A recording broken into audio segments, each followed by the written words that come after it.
Meet Connie. She's young, vibrant, and newly married to the wealthy and aristocratic Sir Clifford Chatterley. Their future looks like a perfect fairy tale, but World War I shatters their happily ever after before it even begins. Clifford returns from the trenches, paralyzed from the waist down, and the couple retreats to his massive, dreary country estate. Ragby Hall.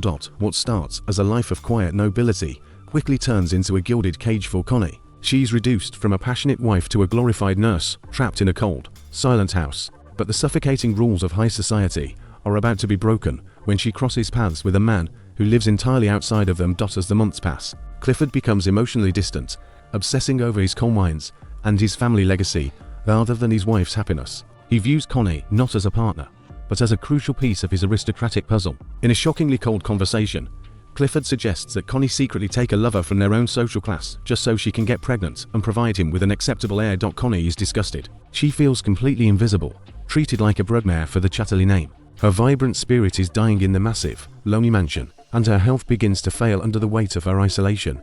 Looking for an escape, Connie begins taking long walks on the estate grounds, which leads her to the gamekeeper's cabin. There she meets Oliver Mellors. Mellors is a brooding, solitary man who has also been broken by the war and a failed marriage. He wants nothing to do with people, let alone the lady of the house, but their shared loneliness draws them together. Unlike Clifford, who speaks in academic theories and treats Connie like property, Mellors is grounded, quiet, and intensely observant. During a fateful rainstorm, Connie seeks shelter in his cabin.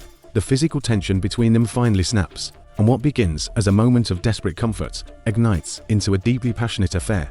Their relationship rapidly evolves from purely physical encounters in the dirt and leads into a profound emotional connection. For the first time in years, Connie feels truly alive, washing away the rigid, suffocating rules of the class system. But hiding a secret this explosive is impossible. Connie begins to glow with a new life, and she eventually realizes she's pregnant. However, she has no intention of passing Mellors' child off as Clifford's heir. The affair isn't just a fling anymore, it's a full-blown rebellion against everything her husband and his world stand for. The bubble bursts when rumors begin to spread among the estate workers. Clifford eventually discovers the truth, and his reaction is terrifying. He isn't just heartbroken that his wife cheated on him. His aristocratic ego is shattered that she chose a working-class servant over the wealthy men he suggested.